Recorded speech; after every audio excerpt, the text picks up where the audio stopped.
Tune in to see how I achieve effortless tousled curls.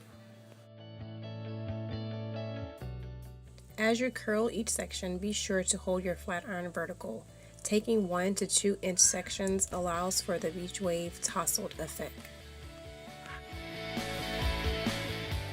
Styling time is around 10 minutes, curling from the nape to the top of the head.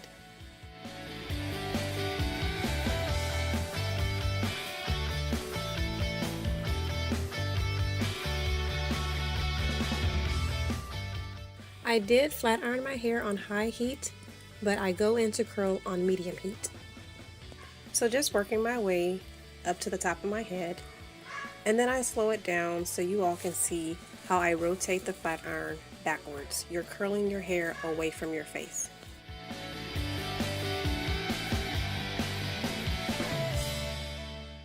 It's okay for the curls to not be perfect, and you definitely do not want to curl too tight.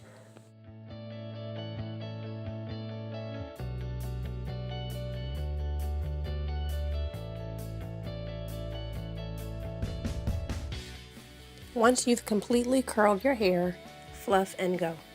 Thanks for watching. You can find me on Instagram at LoveKTaylor. Have fun curling!